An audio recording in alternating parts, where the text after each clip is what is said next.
All right, let's jump right in. Seed 1.5-VL, it's not just another multimodal model out there. This feels like a real step up in, well, efficiency and what it can actually do. Yeah. We're seeing state-of-the-art results basically everywhere. Reasoning, OCR, understanding 3D space, video analysis, even acting as a GUI agent. And it pulls this off with a surprisingly, lean architecture. Exactly. Thanks to things like that dynamic frame rate sampling for video, a really smart hybrid training setup, and just fundamentally strong multimodal reasoning. And what's really striking is getting this top-level performance without just throwing, billions and billions more parameters at it like some other big models. Right. It really shows how much difference smart design and really targeted training strategies can make in pushing these vision language models forward. Welcome to AI Paper Podcasts. We're the place you come to get updates on the latest AI research, especially if you're a technical expert trying to stay current. That's right. Today, we are digging into a really fascinating paper that introduces Seed 1.5-VL. It's a new, pretty powerful vision language foundation model that's definitely making some noise. We'll break down its architecture, some of its new training methods, and its really impressive ability to handle everything from complex visual reasoning all the way to interactive gameplay. Yeah, lots to cover. So if you're following the cutting edge of multimodal AI, you're definitely in the right spot. Let's peel back the layers, see what makes Seed 1.5-VL tick. Maybe start with the core design. The architecture. Right. So at its core, Seed 1.5-VL brings together like three main pieces. You've got Seed-VNT, that's the pre-trained vision encoder. Okay. Then there's an MLP adapter, which kind of acts as the bridge, between the visual side and the language side. Gotcha. And finally, the language model itself. Let's maybe focus first on Seed-VNT, how it actually sees the world. Okay, so one big challenge with, let's say, older VLMs, and the paper points this out, is they often rely on vision encoders trained for fixed input sizes, usually square images. Now, for you listening, you probably already know this is a bottleneck, right? Yeah. Especially when you're dealing with real-world visual data, high-res images, different aspect ratios, lots of detail in videos. Think about OCR, where tiny details matter hugely. Yeah, think about it like this. A fixed resolution encoder. It basically crams everything into the same size box. Right. Now, people have tried adapting these, fine-tuning position embeddings. The paper mentions rope-E interpolation as ways to do this. But these workarounds, they can still mean you lose critical visual details. Seed-VT's approach seems to be more flexible right from the start. Okay, so instead of patching a fixed system, how does Seed-VT actually handle these different resolutions natively? Well, the paper doesn't give us the full architectural schematic for Seed-VT itself. Sure. But the key idea is that it's designed to naturally handle dynamic resolution inputs. This probably means architectural choices, allowing it to process visual info closer to its original resolution, or maybe a chosen resolution, without those same bottlenecks. And importantly, Seed-VT was also pre-trained on video data, so it learned not just static features, but how things change over time, those statiotemporal dynamics crucial for video understanding. Right, so flexibility built in, and it's seen plenty of video. Let's zoom in on the video part then. How does Seed 1.5-VL manage time, the temporal dimension? Okay, this is where their dynamic frame resolution sampling strategy comes in. And it's a really neat part of the whole system. Right. Instead of just grabbing frames at a fixed rate, the model actually intelligently adjusts the sampling rate.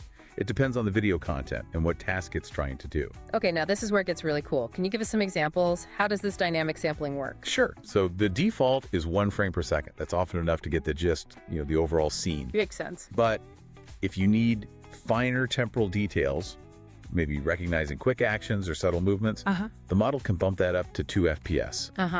And for things like counting objects moving around or tracking where they go very precisely, it can even go up to 5 FPS. That just makes sense, right? You don't need 30 FPS to see someone walk into a room, but you might need more if you're counting, bees buzzing around a flower. Exactly. And to help the model understand time even better, they stick timestamp tokens onto each frame they sample. Something like, 1.5 seconds. Okay.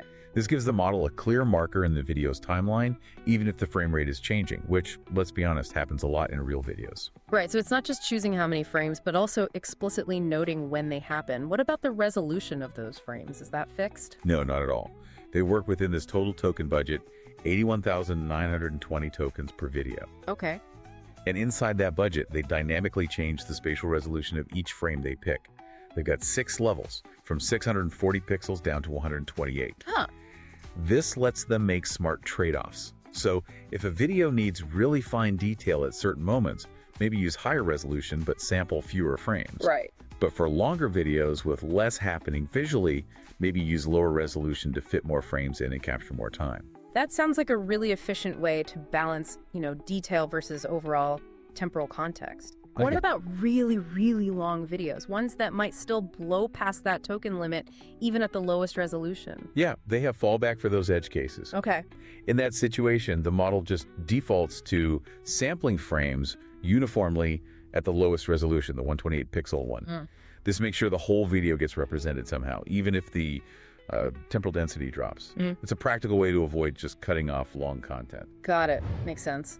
Now, the paper also mentions native resolution contrastive learning. For our technical audience, what's important about that? Right. This is about how they first get the visual side, learned by Seed1.5-VL, to talk to the text side from the language model. Okay. They start Seed1.5-VL with weights from a model trained using mask image modeling, or MIM, that's known for learning good visual features. For the text encoder, they use the one from EVA02CLIP, which is known for really solid text embeddings. Right. Then for each image-text pair they have, they pull out patch features from Seed1.5-VL, mash them together into a 1280 dimension embedding using attention pooling. Okay. And finally, they use SIGLEP and superclass losses. These are designed to make the embeddings robust and generalize well to make sure that image and text embeddings for the same thing end up close together in that embedding space. Getting this initial alignment right is super important for everything that comes after. Okay, so building a solid bridge between vision and language right from the start. Let's switch gears to the fuel for this engine, the training data. What kind of data sets did they use for pre-training? Well, unlike training, say, an LLM from scratch, where you start with almost nothing. Right. These VLMs, like Seed1.5-VL, they build on the knowledge already baked into those pre-trained vision and language parts we just talked about. Okay. So their pre-training data is this rich mix. You've got web crawled data, but also large structured data sets, textual data sets, basically tapping into a huge pool of visual and language info. That makes sense. Build on what's already known. Now, I noticed they talk specifically about the long-tail distribution of visual concepts. For our listeners who wrestle with real-world data, why is this such a big deal? Well, it's a fundamental issue in ML, right? Real data has this long tail. Lots of common things, very few examples of rare but still important things. Yeah. Visually, that means tons of pictures of cats and dogs, maybe not so many of specific rare insects or something. Right. So they did this cool experiment using the Biotrove dataset. It's huge for species classification. They trained different versions of their model on different slices of this data. How so? One was just a random sample reflecting the natural long tail. Another put a cap on common species to force more rare ones in. And a third was even more aggressive in cutting down common species. And what happened? I bet the random sample struggled with the rare ones. You got it. The random sample model was pretty bad at recognizing rare species. But when they capped the common species, accuracy on the rare ones went way up. But, and this is the key trade-off, if they capped the common ones too much, the model got great at rare species, but started forgetting the common ones. Oh, interesting. It really shows this delicate balance you need. You need enough common stuff, sure, but you have to make sure the long tail gets represented too, without hurting performance on the mainstream concepts. That's a really great illustration of a core challenge. What other interesting data sets did they use? I think I saw something about charts. Ah, yes. Charts and diagrams. They didn't just use existing stuff like Figure QA. They also generated a ton of synthetic chart data, over 100 million examples. Whoa. And their method was pretty cool. They used traditional chart tools, sure, but also this LLM-driven pipeline. Wait, an LLM creating chart training data, how did that work? So first, one LLM would generate the text parts of a chart title, labels, legend, data description, all that. Okay. Then another LLM took that text and turned it into code, either LaTeX or Python, using libraries like eCharts or Matplotlib. And then you just render that code to get the actual chart image. It's a super clever way to programmatically create tons of diverse charts with perfect text descriptions. That's brilliant. Using AI to make training data for other AI, what about grounding and counting? Locating things and counting them, what data fueled that? For grounding, linking text descriptions to image regions, they used bounding boxes and also just center points. Data came from public sets like Pixmo points, But they also made their own pipeline using tools called Mulmo and CountGD to get center point annotations for loads of web images. CountGD was apparently really good for scenes packed with objects. Right. This ended up being a huge data set for grounding and counting something like 170 million instructions, 110 billion tokens. Massive. Wow, that's a serious amount of data for those core skills. And what about 3D understanding from 2D images? That's always tricky. How'd they tackle the data side there? They broke it down into 3 bits. Relative depth sorting, figuring out what's in front of what, absolute depth estimation, and 3D grounding. For the relative depth part, they used another model, Depth Anything v2, to estimate depth in millions of internet images. Leveraging existing tools again. Exactly. They focused on pairs of objects where the depth difference was pretty significant. That process alone generated something like 3.2 billion tokens of training data. Very efficient. Using models to bootstrap data creation. Yeah, and you see this pattern across their other data too. Yeah. Image comprehension data included educational grounding stuff, synthetic tables, chemical diagrams, coordinate plots, K-12 captions, both human and machine-made. Okay. And for problem solving, they gathered over 100 million K-12 exercises, tens of millions from Chinese adult education, millions of English image questions. Again, mixing manual collection, synthetic generation, and strict quality checks. Sounds incredibly thorough. Now, something I know our listeners will be keen on is the section on scaling laws. We hear about scaling all the time for LLMs. What did they find for a VLM like Seed1.5-VL during pre-training? Yeah, this is really interesting. So VLMs like this often build on fixed size, pre-trained parts during this initial stage. Unlike LLMs, where the model size often scales with data, right, it let them really isolate the effect of data size on performance. And they found that for many of their data types, the training loss showed a pretty predictable inverse relationship with the amount of training data. They could model it mathematically in log-log space. So more data, better performance, that kind of makes sense. But did they find anything more specific? Yes. And this is quite significant. They noticed that the training loss on specific types of data could actually predict performance on related downstream tasks. Oh, really? Like what? For example, they found a roughly log linear link between the OCR training loss and how well the model did on chart and infographic Q&A tasks later on. Okay. It suggests that by watching how well the model learns a basic skill like OCR, they could get an early hint about its potential on more complex tasks that depend on OCR. They saw similar things with grounding loss predicting performance on object recognition benchmarks. That's powerful. Yeah, now they do mention these relationships probably hold within a certain range. Yeah. But it's still a super valuable tool for guiding training and predicting capabilities. Using component loss as a leading indicator. Very cool. Okay, so that's pre-training. What comes next? The paper talks about a post-training phase. Right. Post-training is all about taking that foundational understanding from pre-training and really honing it for instruction following and reasoning. Okay. Their approach is this iterative cycle combining supervised fine-tuning, or SFT, and reinforcement learning, RL. Let's break that down. What's the SFT step involved? So SFT uses carefully chosen data sets to teach the model how to follow instructions well and do complex reasoning. They have 2 main types of SFT data. Okay. General instruction data that's for diverse instructions needing concise, accurate answers. And then long chain of thought, or long COT data. This specifically trains the model to output detailed step-by-step thinking. Like showing its work. Exactly. And they often generate this long COT data using clever prompting and rejection sampling, sometimes using good outputs from earlier versions of their own model. They also use different system prompts so users can choose between short answers or the full reasoning path. How did they actually build this high-quality SFT dataset? Sounds like a lot of work. It was. They started by mapping out all the capabilities they wanted the model to have, traditional vision tasks, real-world VLM stuff. Okay. Then they used crowdsourcing to get about 13,000 initial high-quality examples matching this map. Right. To broaden it, they tapped into a huge open-source repository that curated about 1.5 million entries originally.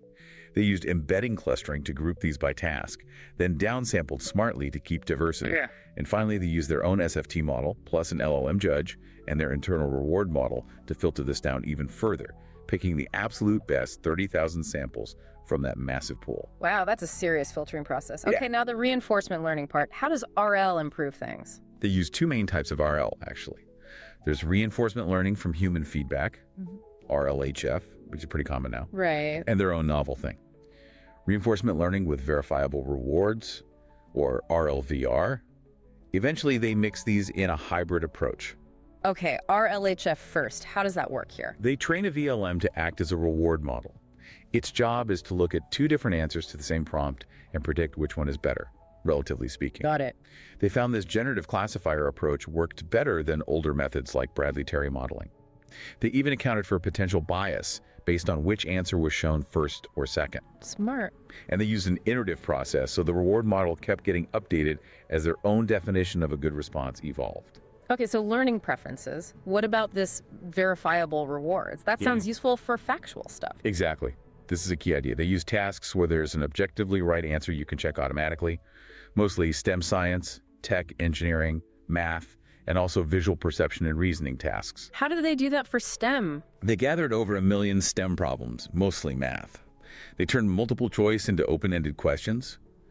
Then they used their SFT model to find the hard ones, where it got between 0% and 75% right. Okay. They prompted the model to answer in LaTeX, putting the final answer in a box. Then a STEM verifier used a SIMPy library that's for symbolic math to automatically check if the model's answer matched the ground truth. Perfectly objective feedback. That is really clever for math and science where correctness is clear-cut. What about visual tasks with verifiable rewards? Similar idea. They use things like visual instruction following, using synthetic data where they could make rule-based verifiers, plus a bunch of visual puzzles and games. They made over 20,000 synthetic visual puzzles, abstract reasoning, patterns, graphs, you name it, and they could just use string matching to check the answers. Oh. They even made a spot the differences game. The model had to not just say what was different, but output bounding boxes to show where. They used diffusion models to make the slightly different images and tweaked SVG properties for subtle changes. That's very creative for training perception. Now, they mentioned a hybrid reinforcement learning strategy. How does that combine the reward model and the verifiers? It basically uses the best tool for the job.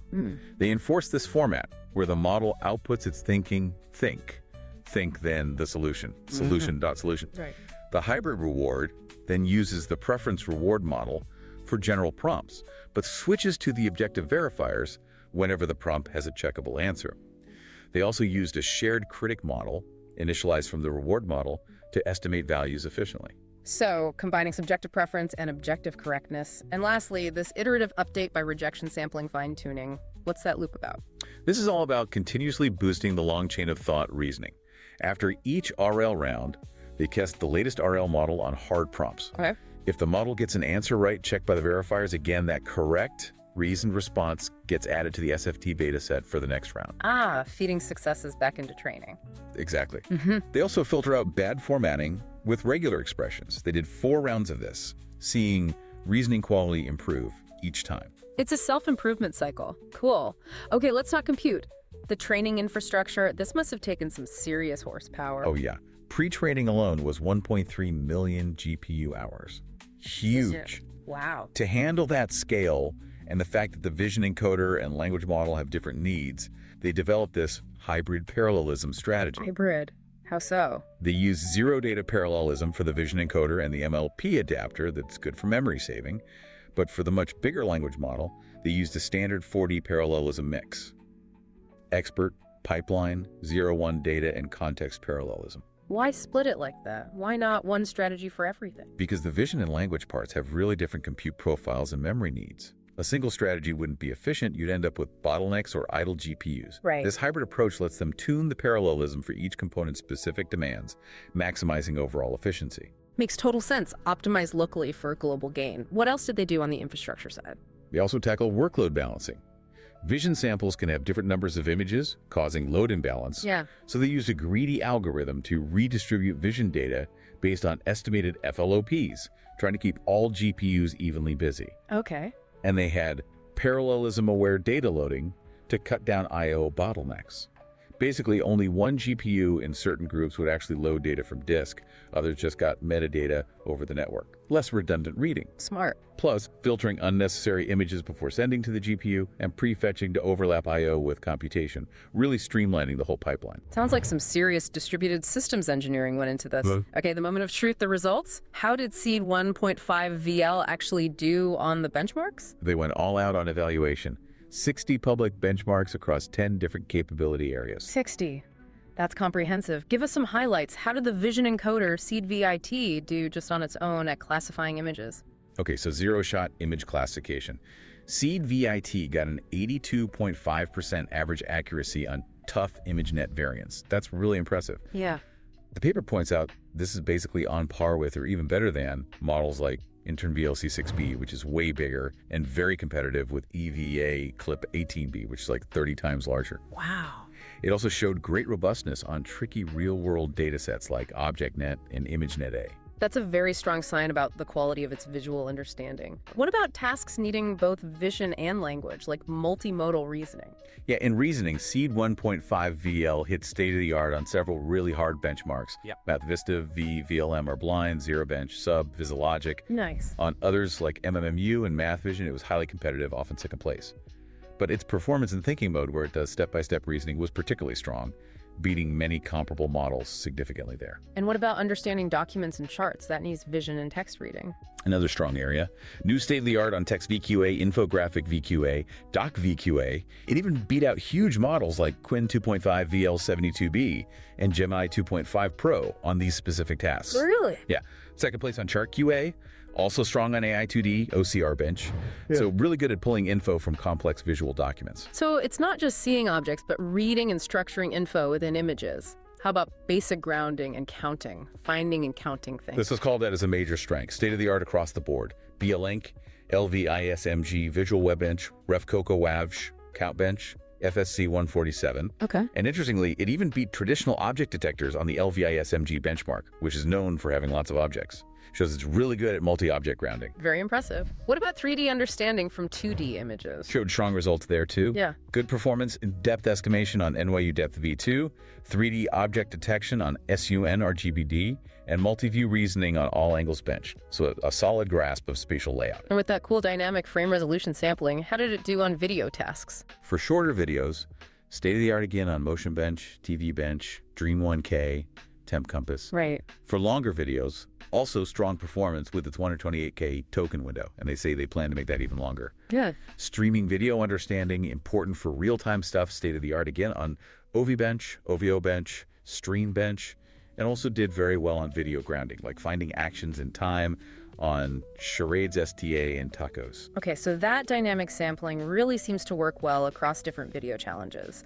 Now, they also tested it as a multimodal agent. What's that mean, and how did it do? This is about using the model to see, understand instructions, and then act in the world. Specifically interacting with GUI's graphical user interfaces and playing games. Oh, okay. For just GUI grounding, finding elements on desktops, browsers, mobile, strong results on ScreenSpot V2 and Pro. Right. But as a full agent, navigating OSs, browsers, mobile apps on benchmarks like OSWorld, Windows Agent Arena, Web Voyager, Online Mind 2 Web, Android World, it beat previous state-of-the-art models pretty consistently. Set new SOTA results there. So it can actually use a computer or phone based on visual input and instructions. Pretty much, yeah. And what about games? They tested it on 14 games from Poki.com. It outperformed older models on many, getting higher scores, completing more levels in things like 2048 hex ferv. Huh? And importantly, its performance scaled well as the number of interaction turns increased. Suggests it can learn and adapt in these interactive visual worlds. That's really pushing what we think of VLMs doing. Wow. Moving from just understanding to actually doing. Yeah. Did they do any internal tests? Maybe compared to closed models? They did. Compared it against top models from, Gemini, OpenAI, Claude on their own internal benchmark. Seed1.5-VL came in a strong second overall. Wow. And showed similar out-of-distribution generalization to models like Gemini 2.5 Pro and OpenAI O1. Plus, the appendix has tons of great qualitative examples solving rebus puzzles, fixing code from screenshots, understanding weird diagrams, lots of visual reasoning examples. Really worth checking out. Those qualitative examples are often so revealing. Did they talk about limitations too? Where does it still struggle? Yep, they were open about that. It still struggles with reasoning that needs a lot of combinatorial search things like Klotsky puzzles or complex mazes. Okay, that makes sense. And the age-old problem of hallucination is still there. Sometimes its language knowledge can override what's actually in the image. Right. So complex search and staying grounded are still challenges, even with these big steps forward. Exactly.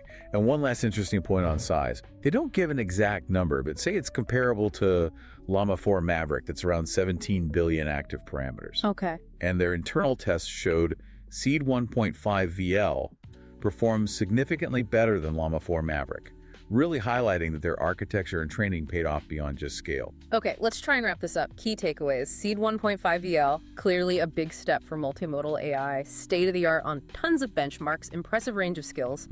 Those innovations, dynamic video sampling, hybrid training, seem really effective for both performance and efficiency. Yeah, definitely. Strengths and document understanding, grounding make it look very practical. But limitations remain in complex search-based reasoning, and hallucination is still a thing. Still work to do. Overall, though, a really compelling look at where the field is heading fast. What are your final thoughts? What really stands out to you? For me, it's the thoughtfulness of the whole approach. It's not just scaling up. It's clever solutions to specific problems, the dynamic sampling, the verifiable rewards, RL.